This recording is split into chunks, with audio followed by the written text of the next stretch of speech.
सामईन कराम, आप सुन रहे हैं साबिर हुसैन राजपूत की शिकार की कहानियाँ।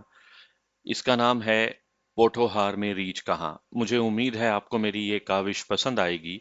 आपने अगर अभी तक मेरा चैनल माय वॉइस सब्सक्राइब नहीं किया तो अभी मेरे चैनल को सब्सक्राइब करके बेल नोटिफिकेशन ऑन कर लीजिए ताकि आने वाली हर नई कहानी की इत्तला बर वक्त आप तक पहुंच सके। अगर मैं कहूं कि हमने पोठोहार के इलाके में एक रीछ शिकार किया था, तो आप फौरन कहेंगे झूठ। इस इलाके में ना कभी जंगली रीछ देखा गया, ना कभी देखा जाएगा। आप ठीक ही कहेंगे, लेकिन हमने कुत्तों से एक रीछ मारा जरूर था, और ये मेरी जिंदगी का एक और यादगार वाकया है। हमने शिकारी बंदूक देखी जरूर थी, चलाई कभी नहीं थी। हमारी बरादरी के एक बुजुर्ग सूबेदारी पेंशन आए थे, तो दो नाली बंदूक अपने साथ लाए थे। उनके पास 24 कारतूस थे। वो जब फौत हुए तो उनके घर में 24 कारतूस जूं के तूं पड़े थे। जब तक जिंदा रहे बंदूक उठाए फिरते रहे। उन्होंने सिर्फ एक बार बंदूक चलाई थी, मगर कारतूस भरकर नहीं, लाठी की तरह, और वो भी एक भैंस पर जो उनकी फसल को खा रही थी। बंदूक का काम हम गुलेल से लिया करते थे। हमारे यहाँ हिरन, चीतल और बारहसिंगे तो थे नहीं। फाख्ता और जंगली कबूतर होते थे, जो हम गुलेल से मार लिया करते थे। बाकी शिकार हम कुत्तों से खेला करते थे। एक रोज हम शिकार के लिए निकले। सावन के दिन थे। पोठोहार का सावन बड़ा अच्छा होता है। रात के पिछले पहर घटाएं गरजती आती हैं और दूसरे दिन के पहले पहर तक बरसती रहती हैं। इलाका पहाड़ी है, कुछ पहाड़ियां पत्थरों की हैं और ज्यादातर मिट्टी के टीले हैं। उनमें बरसाती नदी नाले ज्यादा हैं। बारिश होती है तो हर नदी नाला सैलाबी दरिया बन जाता है और शाम तक सैलाब बह जाता है। अब वो बात नहीं रही, क्योंकि जगह जगह छोटे छोटे डैम बना दिए गए हैं, जहां पानी रुक जाता है और नदियों में, जिन्हें पोठोहारी जबान में कस कहते हैं, सैलाब नहीं आता। हम मई, जून और जुलाई के महीने में शिकार के लिए नहीं निकल सकते थे, क्योंकि गर्मी बहुत ज्यादा थी और लू चलती थी। जुलाई के आखिर में जब सावन की घटाओं ने गर्मी की शिद्दत को कम कर दिया, तो हमने एक रोज कुत्ते खोले और चल पड़े। 11 कुत्ते थे और 13 लड़के। हर एक लड़का रोटी साथ ले आया था। ये हमारी शिकारी टीम थी।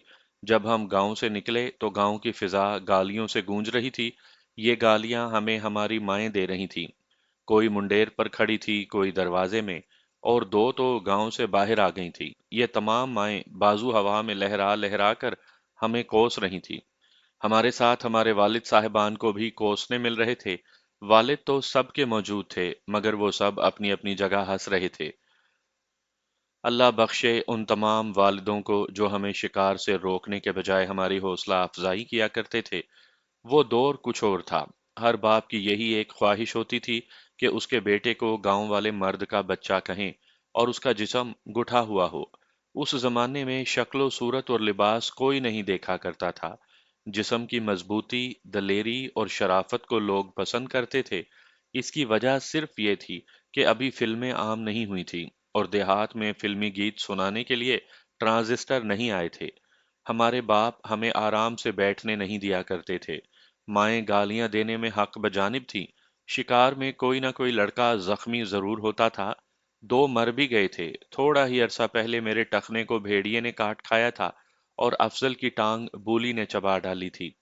जख्म मिलते 2 महीने भर गए। जब तक हम वापस नहीं आते थे, हमारी माएं बार बार छतों पर जाकर हमारी राह देखती थीं, और जब हम वापस आते थे तो माएं वैसी ही गालियों और कोसनों से हमारा इस्तकबाल करती थीं, जैसी गालियों से रुखसत करती थीं। उनके गुस्से से पता चलता था कि हमें कच्चा खा जाएंगी, लेकिन वो माएं थीं, बर्दाश्त नहीं कर सकती थीं कि हमें खराश भी आए। मेरी माँ का अंदाज ये था कि मैं शाम को शिकार से आया तो माँ ने दांत पीस कर कहा, तेरे कलेजे से तोप का गोला गुजर जाए। आया है तो पहले नहा ले। उसने आकर बड़े गुस्से से मेरी कमीज उतार दी और इस किस्म के मुकालमे जारी रखे। ऐसा बेटा ना जनती तो क्या हो जाता। बेटी हो जाती तो घर बैठकर चक्की तो पीस लेती। जैसा बाप वैसा बेटा। मेरी तो किस्मत खोटी। वालिद साहब आहिस्ता से बोले, रोज थोड़े ही जाता है, आज चला गया तो क्या कयामत आ गई। तू भी चला जाता साथ ही। माँ ने दोनों हाथ वालिद साहब के मुंह में देकर कहा। تو यहाँ खाट ढीली करने क्यों पड़ा रह गया था? वालिद साहब ने करवट बदल कर कहा, ये तो कुत्तों को साथ ले जाते हैं, बापों को थोड़ा ही ले जाते हैं। माँ का गुस्सा अरूज पर पहुंचा हुआ था। उसी गुस्से से मेरी कमीज उतार कर वो देख रही थी कि मुझे कहीं चोट तो नहीं आई। जब मैं नहा चुका तो माँ ने बदस्तूर गालियां देते हुए मेरे आगे घर के घी में तले हुए पराठे, उन पर मक्खन और साथ में दूध रख दिया। जानती थी कि बेटा दिन भर का थका हुआ है, और जब अगली सुबह वालिद साहब ने मुझे जगाया तो माँ उन पर बरस पड़ी, मत जगा इसे, कल सारा दिन कुत्तों के पीछे भागता रहा है। इस मर्दूद के तो जोड़ भी दुख रहे होंगे। जा तू, इसे सोने दे। ये था माँ का प्यार। आज मरहूमा की हड्डियां भी खाक हो गई हैं और मैं कब्र के किनारे बैठा हूँ। आधी सदी गुजर चुकी है, मगर वो गालियां याद आती हैं तो टिप टिप आंसू गिरने लगते हैं। हमारे गम में परेशान होने वालियां सिर्फ माएँ नहीं थीं, बहनें भी थीं, लेकिन उन्होंने कभी इतना ऊधम नहीं बचाया था। उनके अलावा चोरी छुपे हमारे गम में परेशान होने वालियां भी थीं। ये हमारी मंगेतरें थीं। आइए आपको रीछ की कहानी सुनाने से पहले एक मंगेतर का किस्सा सुना दूं। हमारे एक दोस्त नासिर के पास बुल टेरियर नस्ल का कुत्ता था। नासिर हमारी टीम का सरगर्म शिकारी था। बरादरी के एक घराने से उसके खानदान की दुश्मनी चल रही थी। उसकी मंगनी हो चुकी थी। मंगेतर का घर उसके घर के बिल्कुल साथ था। शिकार पर जब हमारे साथ हादसे ज्यादा होने लगे तो गांव की औरतों ने हमारा शिकार खत्म करने की मुहिम चला दी, लेकिन मर्दों ने उन्हें कामयाब ना होने दिया। एक सुबह नासिर ने देखा कि उसका बुल्टीरियर घर में मरा पड़ा है। कुत्ते की मौत को हम किसी इंसान की मौत के बराबर समझा करते थे। आप मेरी कहानियों से अंदाजा लगा चुके होंगे कि कुत्ते कैसे कैसे मुश्किल वक्त में, जहां उनकी अपनी मौत का खतरा होता था, हमारा साथ दिया करते थे। नासिर का कुत्ता मरा तो सफ़े मातम बिछ गई, लेकिन कुत्ता कुदरती मौत नहीं मरा था। पहले तो शक हुआ कि इसे सांप डस गया है, मगर दो बूढ़ों ने कुत्ते की बाहर निकली हुई जबान और जिस्म को बड़ी गौर से देखकर कहा कि इसे सांप ने नहीं डसा, इसे कोई इंसान डंक मार गया है। हमारे इलाके में अक्सर ऐसे वाकयात हुआ करते थे कि दुश्मनी की बिना पर किसी की दूध वाली भैंस या बड़ी अच्छी नस्ल के बैल को चोरी छुपे चारे में जहर दे दिया जाता था। नासिर का कुत्ता मर गया तो सब इसी नतीजे पर पहुंचे कि कुत्ते को नासिर के दुश्मन घराने ने जहर दिया है। नासिर और उसके भाइयों ने गांव के वसत में खड़े होकर अपने दुश्मनों को ललकारा। दूसरा फरीक भी निकल आया, बुजुर्गों ने बीच बचाव करवा दिया, मगर नासिर ने धमकी दे दी कि वो अपने कुत्ते के बदले एक इंसान का खून करेगा। हम जानते थे कि ये खाली धमकी नहीं, अब कोई आदमी जरूर कत्ल होगा। नासिर बिल्कुल पागलों की तरह बातें करता था। हम सब दोस्त उसी की तरह भड़के हुए थे। हम नासिर के हामी थे। अगर हमें पता चल जाता कि कुत्ते को किसने जहर दिया है तो बाखुदा हम उसे कुत्तों से मरवाते। गांव की फिजा में खासा खिंचाव पैदा हो गया, मगर 4-5 दिनों के बाद हमने देखा कि नासिर बिल्कुल ठंडा हो गया है। एक रोज मैंने उसके कुत्ते का जिक्र छेड़ दिया तो उसने बेपरवाह से लहजे में जवाब दिया, दफा करो यार, कुत्ता ही था ना, मर गया है तो क्या हुआ। हम हैरान हुए, मगर हम नासिर को बुजदिल नहीं कह सकते थे। वो तो बड़ा ही जहरीला लड़का हुआ करता था। 15 दिनों के बाद नासिर की शादी होने वाली थी। उसकी मंगेतर का एक भाई फ्रंटियर में फौज में हवालदार था। वो शादी से 4 रोज पहले छुट्टी लेकर आ गया था। वो आया तो उसके साथ एक बुल्टीरियर कुत्ता था। हम समझे कि वो शायद खुद कुत्तों का शौकीन है, लेकिन नासिर की शादी हुई तो जहेज के साथ ये बुल्टीरियर कुत्ता भी आया।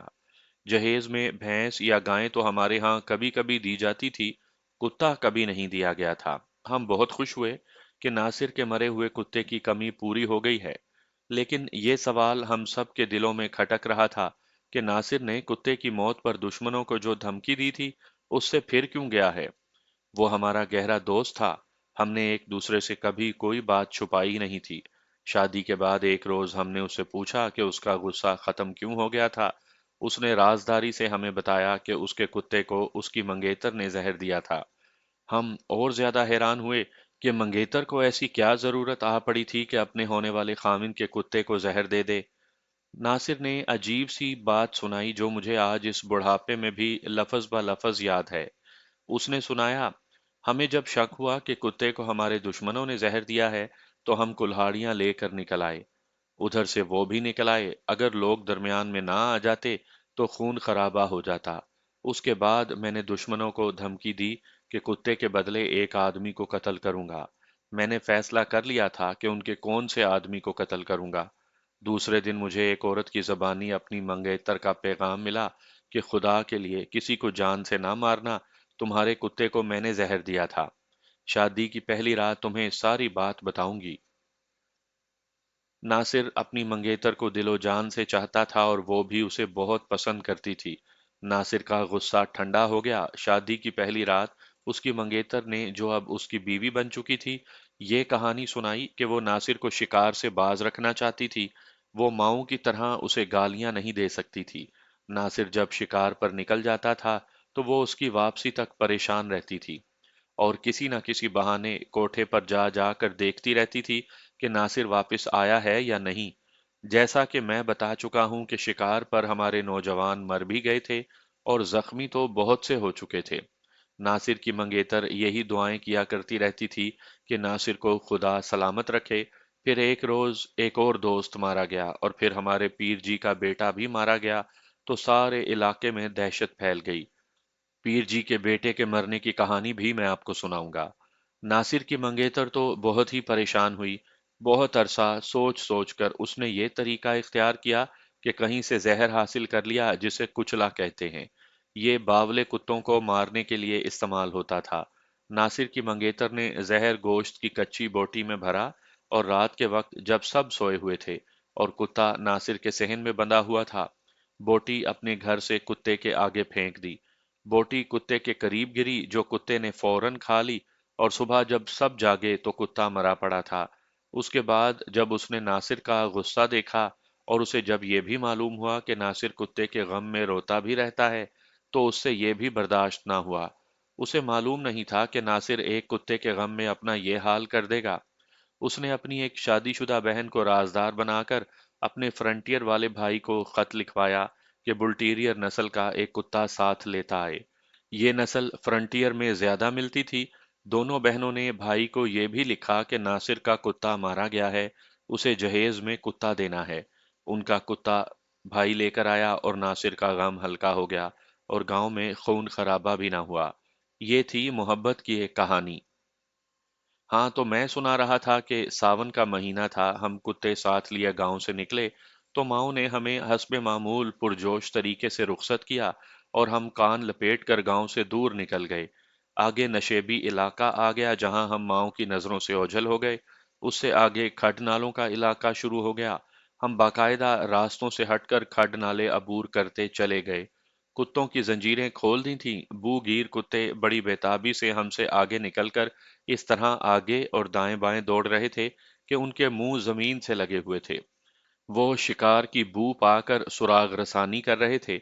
दो ताजी कुत्ते, जिन्हें हम जहाजी कुत्ते कहा करते थे, कान खड़े किए बूगीर कुत्तों को देख रहे थे और दूसरे कुत्ते इधर-उधर हमारे साथ-साथ चल रहे थे। हम 5-6 मील तक चले गए, कोई शिकार नजर न आया। आगे एक कस आ गया जिसके दोनों अतराफ 2-200 फुट ऊंची पहाड़ियां दीवारों की तरह सीधी खड़ी थीं।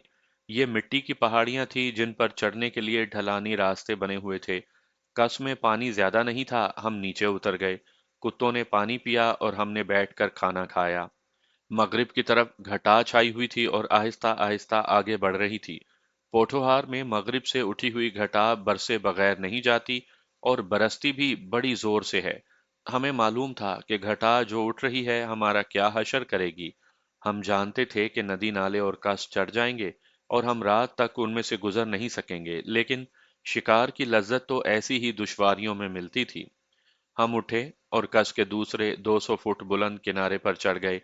आगे का इलाका वीरान था और उससे 2-3 मील आगे वो पहाड़ियां नजर आ रही थीं जो जेहलम तक फैली हुई हैं। ये पहाड़ी सिलसिला सरगोदा की तरफ से एकसर तक जाता है। अचानक बूगीर कुत्ते अपने मखसूस अंदाज से भौंके और आगे को दौड़े।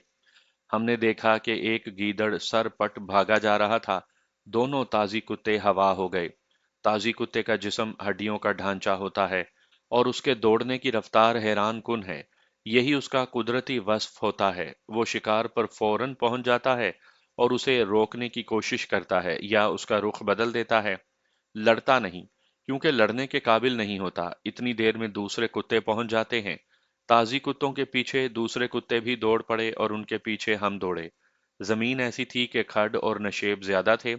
ऐसी जमीन पर शिकार के पीछे भागना बहुत ही दुश्वार होता है। हम खड्डों में उतरते और चढ़ते चले गए। कुत्ते हमारी नजरों से ओझल हो गए। जब हम नशेबी इलाके से निकलकर ऊपर गए तो कुत्ते बहुत दूर निकल गए थे, मगर अब उनके आगे गीदड़ नहीं बल्कि खरगोशों का जोड़ा भागा जा रहा था। जैसे किसी मदारी ने हमें तमाशा दिखाया हो। हमारे लिए एक गीदड़ के दो खरगोश बन जाना हैरान कुन नहीं था। गीदड़ कहीं अपने सुराख में घुस गया होगा और कहीं करीब से खरगोश उठ दौड़े होंगे। गीदड़ों के बिल ऐसे तंग होते हैं जहां कुत्ता दाखिल नहीं हो सकता। खरगोश की रफ्तार देखने वाली होती है। जरा जितना खूबसूरत जानवर होता, हवा में तैरता लगता है। ताजी कुत्ते उन तक पहुंच गए। खरगोशों ने यकलख्त ब्रेकें लगा दी, वो रुक गए। ताजी कुत्ते आगे निकल गए। दूसरे कुत्ते अभी नहीं पहुंचे थे। खरगोश दूसरी सिमत में भाग उठे। तमाम कुत्तों का रुख उस तरफ हो गया। खरगोश एक बार फिर रुके और दूसरी तरफ भाग पड़े। कुत्ते रुख बदलते बदलते दूर आगे चले गए। जब वो ताकुब के लिए घूमे तो खरगोश खासा फासला हासिल कर चुके थे। आगे दो पथरीली पहाड़ियों के दरमियान रास्ता था। खरगोश पहाड़ियों के अंदर चले गए। थकन से हमारा हाल बुरा होने लगा, लेकिन शिकार की लज्जत हमें दौड़ाती रही और हम भी पहाड़ियों के अंदर चले गए। 2 फरलांग दूर हमें खरगोश नजर आए। कुत्ते उन पर पहुंचने ही वाले थे कि खरगोश यूं गायब हो गए जैसे उन्हें जमीन ने निगल लिया हो। कुत्ते बिखर गए और बड़ी ही बेताबी से झाड़ियों में पंजे मारने लगे। हर कुत्ता एक चक्कर में दौड़ता और भौंकता था। खरगोशों की बू अभी वही थी जो कुत्तों को चैन नहीं लेने देती थी। हम सब एक दरख्त के नीचे खड़े हो गए और सुस्ताने लगे। अचानक कोई 300 गज दूर आगे हमें दोनों खरगोश भागते नजर आए। वो कहीं छुपकर सुस्ता चुके थे। एक लड़के ने उधर दौड़कर कुत्तों की तवज्जो उस तरफ की, लेकिन सिर्फ 2 कुत्ते भागे। उन्होंने खरगोशों को देख लिया था। दूसरे कुत्ते झाड़ियों में खरगोश की बू की वजह से पंजे मार रहे थे। जरा सी देर में दो और कुत्ते खरगोशों के पीछे गए और फिर बाकी सब उधर चले गए।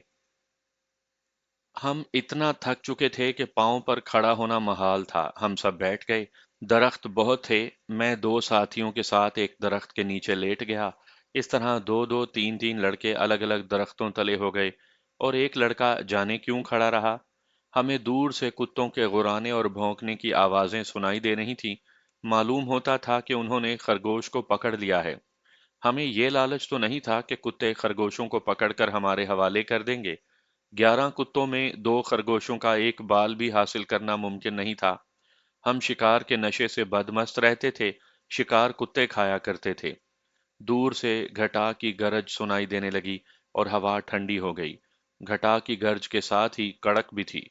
ये बिजली की कड़क थी। हम शदीद तूफान बादो बारां का इंतजार करने लगे। पोठोहार में किसी वीरान इलाके में बारिश आ जाए तो राहगीरों को कोई तकलीफ नहीं होती। लोगों ने मिट्टी की दीवारों जैसे टीलों में छोटी छोटी गारें खोद रखी हैं, जिन्हें गुफ कहते हैं। बारिश थमने तक आप किसी गुफ में बैठ जाएं। हमें गुफों का इल्म था, इसलिए तूफान का कोई डर नहीं था। हवा ठंडी थी लेकिन थकन बहुत ज्यादा। मैं लेटा तो ऊंग आ गई। मेरे दूसरे साथी भी शायद ऊँगने लगे थे। मुझे इतना याद है कि जो लड़का खड़ा था वो अभी तक खड़ा था। हमसे वो जरा दूर था। उसकी उम्र 17-18 साल थी। उसका जिस्म दुबला था, लेकिन ताकत इतनी कि अपने से दुगने जिस्म के आदमी को कबड्डी में गिरा लेता था। और ताजी कुत्ते की तरह दौड़ता बहुत तेज था। इसलिए हम उसे मोटर कहा करते थे और उसका नाम ही मोटर पड़ गया था। शरारतें बहुत करता था, मगर उसकी हर शरारत अजीबो गरीब होती थी। जिनमें से एक ये थी कि रमजान के महीने में जब लोग मस्जिद में तरावी पढ़ने में मसरूफ होते थे, तो मोटर कभी कभार जाकर नमाजियों की जूतियां गडमड कराता था। नमाज के बाद जब नमाजी जूतियां पहनने लगते थे तो मोटर तमाशा देखा करता था। नमाजी गालियां देते थे और दिए जलाकर अपनी अपनी जूतियों के दूसरे पांव ढूंढते थे। मोटर का ये राज आज फाश कर रहा हूँ। आज, जबकि निस्फ सदी गुजर गई है और मोटर को फौत हुए 6-7 साल गुजर गए हैं। अल्लाह राजा अल्लाह दाद को जन्नतुल फिरदौस में जगह अता फरमाए। आमीन। निस्फ सदी पहले की बात है कि हमारे कुत्ते खरगोशों के पीछे चले गए थे। हम दरख्तों तले ऊँग रहे थे। ہمیں معلوم تھا کہ کتے واپس آ جائیں گے۔ موٹر جانے کیوں کھڑا تھا، ہم سے 12-14 گز دور تھا۔ اچانک ہمیں ایسی غراہٹ سنائی دی جو ہم نے پہلے کبھی نہیں سنی تھی۔ اس سے پہلے ہمیں کسی جانور کے دوڑنے کی ہلکی ہلکی آہٹ بھی سنائی دی تھی۔ غراہٹ کے ساتھ ہی موٹر کی سخت گھبرائی ہوئی آواز سنائی دی، اٹھو بھائیوئے، اٹھو، اور پھر اس کی آواز دب گئی۔ اس میں صرف 1 سیکنڈ لگا ہوگا۔ ہم اچھل کر اٹھے اور جو کچھ ہمیں نظر آیا وہ تو ڈراؤنا خواب تھا یا کوئی شرشرار تھا۔ ہمیں ایک ریچھ نظر آیا جس نے موٹر کو پیچھے سے دبوچ لیا تھا، اور اب موٹر نیچے اور ریچھ اوپر تھا۔ مجھے آج بھی معلوم نہیں کہ ریچھ انسان کو کھاتا ہے یا نہیں۔ بعض لوگ کہتے ہیں کہ صرف مارنے کے شوق سے انسان کو مار ڈالتا ہے۔ ہم نے ریچھ پالنے والے مداریوں کے پاس ریچھ دیکھے تھے۔ جنگل یا ویرانے میں ریچھ سے کبھی پالا نہیں پڑا تھا، نہ ہمارے علاقے میں کبھی جنگلی ریچھ دیکھا گیا تھا۔ یہ ریچھ بہت بڑا تھا، بہت ہی بڑا، مگر ہمیں یقین نہیں آ رہا تھا کہ یہ ریچھ ہے۔ ہم اسے چڑیل سمجھ رہے تھے۔ دیہات میں چڑیلوں اور جنوں بھوتوں کے قصے سچ مانے جاتے تھے، جن کے مطابق چڑیل حسین عورت کے روپ میں بھی نظر آتی ہے اور راہگیروں کو ورغلا کر مار دیتی ہے، اور کسی درندے کے روپ میں بھی سامنے آ جاتی ہے اور کلیجہ نکال کر کھا جاتی ہے۔ کوئی انسان اس کا مقابلہ نہیں کر سکتا۔ میں نے اپنے جسم سے طاقت نکلتی ہوئی محسوس کی۔ دوسرے لڑکے بھی خوف زدہ ہو گئے، مگر یہ خوف 2 یا 3 سیکنڈ رہا۔ ہماری مشکل یہ تھی کہ کتے دور چلے گئے تھے۔ ہمارا ایک دلیر اور بڑا ہی پیارا ساتھی ریچھ کے نیچے پڑا تھا۔ جانے کس کی آواز سنائی دی، پہ جاؤ اوئے، اور ہمارا ایک ساتھی افضل جس کے ہاتھ میں چاقو تھا، ایک ہی جست میں پہنچا اور چاقو ریچھ کی پیٹھ میں اتار دیا۔ ریچھ غرا کر اٹھا اور افضل کی طرف گیا۔ موٹر گیند کی طرح اچھلا اور اس کی قمیض آگے سے پھٹ گئی تھی اور خون سے سرخ ہو گئی تھی۔ ریچھ نے بڑے گہرے پنجے اتارے تھے۔ آفرین، صد آفرین! موٹر اتنے گہرے زخم کھا کر گیند کی طرح اچھلا، اور جب ریچھ افضل کی طرف جا رہا تھا اور افضل پیچھے ہٹ رہا تھا تو موٹر تیز دوڑا اور پانی میں غوطہ لگانے کی طرح ریچھ کے اوپر آ گیا اور ریچھ کی پیٹھ پر سوار ہو گیا۔ ریچھ رک گیا اور پچھلی ٹانگوں پر کھڑا ہو گیا۔ موٹر نے اس کی گردن کے گرد بازو لپیٹ رکھا تھا۔ ریچھ بہت بڑا تھا۔ اس نے زور سے جسم کو جھٹکا دیا تو موٹر اس طرح دور جا پڑا جیسے کسی نے پتھر پھینکا ہو۔ ریچھ اس کی طرف دوڑا۔ ہمارے ہاتھوں میں کتوں کی زنجیریں تھیں۔ وہ دوہری کر کے اس کے سر پر ماری۔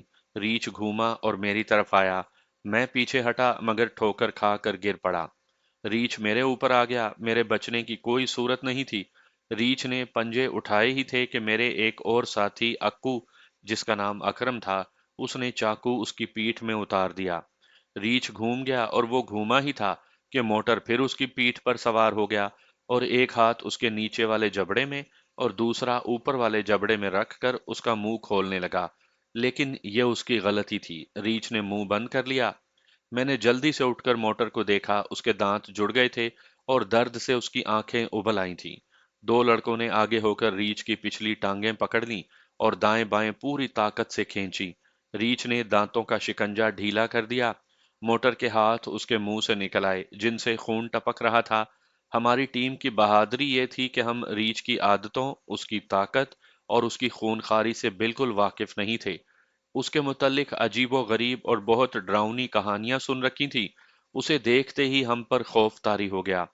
اس کے باوجود ہم نے اس کا مقابلہ شروع کر دیا۔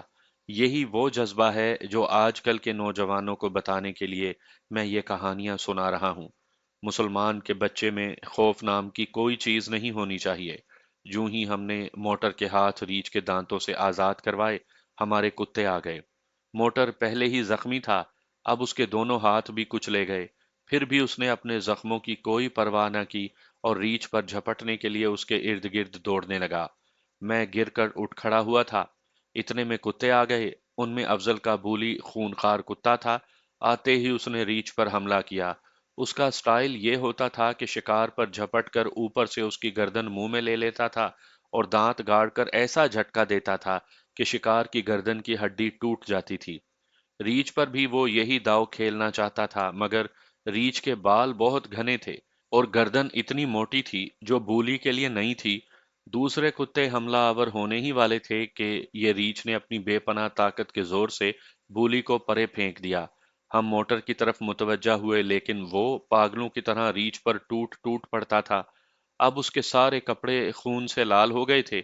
उसकी सबसे ज्यादा दलेरी तो ये थी कि रीछ ने उसे पीछे से दबोच लिया और उसके जिस्म में पंजे गाड़ कर उसे गिरा लिया था। आज का कोई नौजवान होता तो इस अचानक हमले से ही उसकी हरकतें कल्ब बंद हो जाती। रीछ का हमला उसके लिए बिल्कुल नई चीज थी, फिर भी उसने हौसला कायम और दिमाग हाजिर रखा।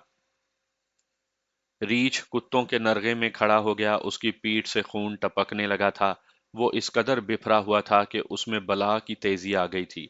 जिस तरफ से कोई कुत्ता आगे बढ़ता था, वो उधर को मुंह करके कुत्ते का हमला बेकार कर देता था। एक बूगीर कुत्ता उसकी जद में आ गया। रीछ ने उसके सर पर पंजा मारा तो उसका सर जिस्म से कट कर दूर जा पड़ा। ये देखकर कुत्ते डर गए और उसके करीब जाने से घबराने लगे। मगर बूली ने पहलू की तरफ से आकर एक पंजा पेट में और दूसरा पीठ में डालकर उसके पहलू में दांत गाड़ दिए। रीछ पिछली टांगों पर खड़ा था और अगला पंजा घुमाकर उसे लपेट में लेने की कोशिश कर रहा था, लेकिन बूली ने ऐसे दांत गाड़े कि रीछ बेबस हो गया। वो एक ही जगह घूमने लगा। बूली उसे भंबोड़ रहा था। तीन कुत्तों ने बैक वक्त उसकी पिछली टांगों को मुंह में ले लिया। अब के रीछ ने ऐसा जोर लगाया कि चारों कुत्तों से आजाद हो गया। हम सब दूर खड़े रहे। कुत्ते अब पूरी तरह गुस्से में आ गए थे। वो उठकर फिर रीछ की तरफ आए, लेकिन रीछ, जिसके जिस्म से अब खून बहने लगा था, हर तरफ से चौकस था और उसने पंजे खंजरों की तरह निकाल रखे थे। अचानक हमें एक घोड़े के सर पट दौड़ने की आवाज सुनाई दी और उसके साथ ये आवाज भी, हट जाओ, आगे से हट जाओ, कुत्ते हटा लो। हमने देखा कि एक देहाती आदमी हाथ में नेजा थामे घोड़े को सरपट भगाए आ रहा था। हम उसके रास्ते से हट गए, मगर कुत्ते ना हटे। उसने फिर कहा, कुत्तों को हटाओ। घोड़ा बहुत ही तेज था, पलक झपकते हमारे करीब आ गया। सवार ने एक हाथ में नेजा थाम कर आगे कर रखा था। वो रीछ को मारना चाहता था। कुत्ते उसके रास्ते में थे। सवार ने परवाह न की और कुत्तों के दरमियान में से गुजरता नेजा पूरी ताकत से रीछ की पीठ में उतार दिया। हमारा एक ताजी कुत्ता घोड़े की लपेट में आ गया और दूर जा पड़ा, फिर उठ न सका। जरा सा तड़पा और मर गया। रीछ घोड़े के साथ गया। सवार ने उसके जिस्म से नेजा निकाल लिया। रीछ ने दो तीन लुढ़कनियां खाई और उठा। सवार ने आगे जाकर घोड़ा घुमाया और पहले की सी रफ्तार से आया। उस वक्त बूली रीछ की पीठ पर सवार था। रीछ पिछली टांगों पर उठ खड़ा हुआ। अब उसका पेट सवार की तरफ था। सवार ने करीब से गुजरते नेजा बड़ी जोर से उसके पेट में उतार दिया, मगर नेजा उसके हाथ से छूट गया और रीछ की पेट में उतरा रहा। उसके गिरने से बूली उसके नीचे आ गया। मोटर ने दौड़कर नेजा पकड़ लिया और उसे दबाकर और ज्यादा पेट में उतार दिया। बूली नीचे से निकल आया और ऊपर से रीछ की गर्दन दांतों में ले ली। रीछ ने उसे बहुत पंजे मारे, लेकिन बूली ने उसकी शह रग चीर फाड़ दी और रीछ बेजान होने लगा और थोड़ी देर के बाद बिल्कुल ही बेहिस हो गया। तब हमने देखा कि उसकी नाक में लोहे का कड़ा और कड़े में 4-5 इंच रस्सी थी जो टूटी हुई थी। ये बंदर और रीछ का तमाशा दिखाने वालों का रीछ था। हम सब मोटर के जख्म देखने लगे। उसके सीने से खाल उतर गई थी, पसलियां नजर आ रही थी। एक कंधे से गोश्त लटक रहा था। बाजू भी छीले हुए थे और दोनों हाथ की उंगलियां चबाई हुई थी, लेकिन वो हंस रहा था। हमने पगड़ियां उतार कर उसके जख्मों पर बांधी। इस दौरान सवार ने हमें बताया कि ये रीछ सोहावा से भागा था। सोहावा जेहलम और रावलपिंडी के तकरीबन दरमियान में एक बड़ा गांव है। जीटी रोड पर वाक़या है और ये रेलवे स्टेशन भी है। रीछ वाला तमाशा दिखा रहा था और वो रीछ से कुश्ती कर रहा था। उसे शायद रीछ वाला मार बैठा। ये गुस्से में आ गया। उसने रस्सी तुड़वा ली और भाग उठा। रीछ वाला उसके पीछे दौड़ा। रीछ ने रुककर अपने मालिक को दबोच लिया। कोई भी छुड़ाने की जुर्रत ना कर सका। रीछ ने उसे जान से ऐसा मारा कि उसके जिस्म को चीर फाड़ दिया। इस वाक़ये के कुछ अरसे के बाद हमारे गांव के एक सूबेदार साहब ने यह किस्सा अपनी पलटन के एक अंग्रेज अफसर को सुनाया था। सूबेदार साहब ने हमें बताया कि उस अंग्रेज ने फौरन पूछा था कि जिस वक्त रीछ वाला रीछ से कुश्ती का तमाशा दिखा रहा था, उस वक्त बिजली तो नहीं चमकी थी। सूबेदार साहब को हमने बताया था कि उस वक्त बादल गरज रहे थे। अंग्रेज ने उन्हें बताया कि दरिंदे काली घटा की चमकती और कड़कती हुई बिजली से डरते हैं। बब्बर शेर भी डरता है। इस डर से वो अगर जंगल में हो तो अपनी खचारों में छुप जाते हैं और अगर पिंजरे में बंद हो तो गुस्से और डर से गुर्राते हैं। مداری پر ریچھ نے اسی لیے حملہ کیا تھا کہ بجلی کڑک رہی تھی اور مداری نے اس کی ناک میں رسی ڈال رکھی تھی، اس لیے ریچھ نے اس سے آزاد ہونے کے لیے اس پر حملہ کیا تھا۔ اور ہوا بھی ایسے ہی تھا جیسا میں آپ کو سنا چکا ہوں۔ مغرب سے گھٹا گرجتی آ رہی تھی اور ریچھ بہت تیزی سے بھاگا آ رہا تھا۔ ہمیں یہ بھی بتایا گیا کہ مداری نے ریچھ کے پنجے ناخن رگڑے ہوئے تھے، اگر وہ قدرتی طریقے سے پورے ہوتے تو سب کو چیر پھاڑ دیتا۔ یہ سوار کہیں سے گھوڑے پر آ رہا تھا، وہ اس وقت وہاں پہنچا جہاں مداری تماشا دکھا چکا تھا، اور جب ریچھ غائب ہو چکا تھا اور ریچھ والے کی لاش خون میں ڈوبی ہوئی ٹھنڈی ہو چکی تھی۔ سوار کے ہاتھ میں نیزہ تھا۔ اس زمانے میں گھڑ سواری اور نیزہ بازی پوٹھوہار کا محبوب مشغلہ تھا۔ بڑے زبردست گھوڑے پالے جاتے تھے۔ سوار کو جب پتا چلا کہ ریچھ فلاں طرف بھاگ گیا ہے تو اسے خیال آیا کہ راستے میں وہ لوگوں کو بھی مارے گا۔ اس نے گھوڑا اس کے پیچھے دوڑایا۔ 1 میل دور سے اسے لوگوں کا ہجوم نظر آیا۔ ان کے درمیان گائے کا ایک بچڑا مرا پڑا تھا، اسے ریچھ مار گیا تھا۔ ان لوگوں نے اسے بتایا کہ ریچھ کس طرف گیا ہے۔ معلوم ہوتا تھا کہ ریچھ بہت تیز دوڑتا آیا تھا، ورنہ وہ اتنی جلدی اتنی دور نہ پہنچتا۔ سوار گھوڑا دوڑاتا گیا اور راستے میں ہل چلاتے کسانوں سے اس نے پوچھا تو انہوں نے بتایا کہ ریچھ اس طرف جاتا دیکھا ہے۔ اس طرح یہ سوار ہم تک پہنچا اور اسے ریچھ نظر آ گیا۔ سوار نے ہم سے ہمارا گاؤں پوچھا تو اس نے کہا کہ وہ تو بہت دور ہے۔ اس نے موٹر کو گھوڑے پر بٹھایا اور خود اس کے ساتھ بیٹھ کر ہمیں کہا کہ میں اسے گجر خان ہسپتال لے جا رہا ہوں، اور وہ گھوڑا بھگا لے گیا۔ وہاں سے گجر خان 12 میل دور تھا، اور اچانک موسلا دھار بارش شروع ہو گئی۔ ہم نے فیصلہ کیا کہ ایک لڑکا گاؤں جا کر اطلاع دے اور باقی سب پیدل گجر خان چلیں۔ بہرحال 3 لڑکے کتوں کو ساتھ لیے گاؤں کو چلے گئے اور ہم 12 میل کے سفر پر برستی بارش میں چل پڑے۔ 3 لڑکوں پر راستے میں جو گزری، حادثے کے بعد ایک اور حادثہ ہو گیا۔ راستے میں انہیں 2 سیلابی کس عبور کرنے پڑے۔ ایک کتا ڈوب گیا اور اسے بچاتے بچاتے ہمارا ایک ساتھی ایسے مقام پر بھंور میں پھنس گیا جہاں 2 کس ملتے تھے۔ ہم جب پا پیادہ گجر خان سول ہسپتال میں پہنچے تو موٹر کی مرہم پٹی ہو چکی تھی۔ ڈاکٹر ہندو تھا، اس نے کہا کہ خون کی اشد ضرورت ہے۔ ہم سب نے خون دیا اور موٹر بچ گیا۔ ڈاکٹر نے اسے انجیکشن بھی لگائے تھے، کہتا تھا کہ ریچھ باولا نہ ہو۔ ہم رات ہسپتال کے برآمدے میں لیٹ گئے۔ آدھی رات کے وقت ہمارے گاؤں کی آدھی آبادی گجر خان پہنچ گئی۔ مردوں نے تو کچھ نہ کہا، عورتوں نے ہمارا جو حشر کیا وہ ایک الگ کہانی ہے۔ کوئی 1 مہینے کے بعد ہم سب کی مائیں ایک بار پھر منڈیروں پر کھڑی اور بعض دروازوں میں کھڑی بازو لہرا لہرا کر ہمیں شکار پر رخصت کر رہی تھی۔ ان میں موٹر کی ماں کی آواز سب سے اونچی تھی۔ اس کی آخری آواز جو ہم نے سنی وہ یہ تھی: آج تو واپس آ، میں تیرا کلیجہ انہی کتوں کو کھلاؤں گی۔ پہلے تجھے ریچھ نے کھایا تھا، آج تجھے بندر کھائیں گے، تو آ لے واپس۔ اور موٹر جو اتنے گہرے زخموں سے بچ نکلا اور اب اچھا بھلا ہمارے ساتھ جا رہا تھا، ہنس رہا تھا۔ اس نے کہا، میری ماں جس روز میرا کلیجہ کتوں کو کھلانے کی دھمکی دیتی ہے، اس رات دودھ میں گھی ڈال کر ضرور پلاتی ہے۔